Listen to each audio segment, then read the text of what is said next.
ભૂગર્ભ જળ ઊંચા લાવવા માટે ખેડૂતોના હિતમાં રાજ્ય સરકારનો ઐતિહાસિક નિર્ણય.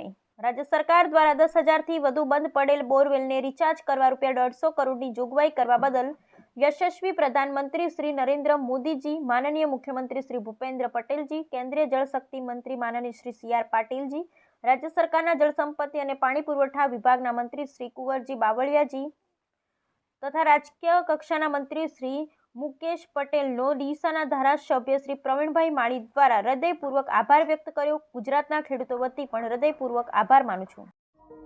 નમસ્તે મિત્રો, હું પ્રવીણ માળી. આજે ખેડૂતો માટે ખૂબ સારા સમાચાર છે. ગુજરાતના મોટા ભાગના ખેડૂતોમાં જ્યારે ઊંડા ગયા છે ત્યારે એના જૂના બોર પડ્યા છે. એ જૂના બોરને રિચાર્જ કરવાની યોજના રાજ્ય સરકારે બનાવી છે. આ યોજનાની અંદર 90-10 એટલે કે 90% રિચાર્જ કરવા માટે રાજ્ય સરકાર ભોગવશે અને 10% ખેડૂતે આપવાના રહેશે. આ રિચાર્જ યોજના થકી જે જળ ઊંડા ગયા છે એ ઊંચા આવા વરસાદી પાણીને વાળી અને અંદર રિચાર્જ કરવાની જે યોજના બનાવી છે એ રાજ્ય સરકારને હું હૃદયપૂર્વક અમારા મુખ્યમંત્રી સાહેબનો આભાર વ્યક્ત કરું છું. જળ સંસાધન એટલે કે આપણા મંત્રી શ્રી કુંવરજી બાવળિયા સાહેબનો આભાર વ્યક્ત કરું છું.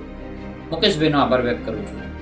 આ યોજનાની અંદર ભારત સરકારનો પણ મોટો હિસ્સો રહેવાનો છે ત્યારે હું આપણા સન્માનીય વડાપ્રધાન સાહેબનો આભાર વ્યક્ત કરું છું અને જળ સંસાધન મંત્રી કેન્દ્રમાં પાટીલ સાહેબનો પણ હૃદયપૂર્વક આભાર વ્યક્ત કરું છું.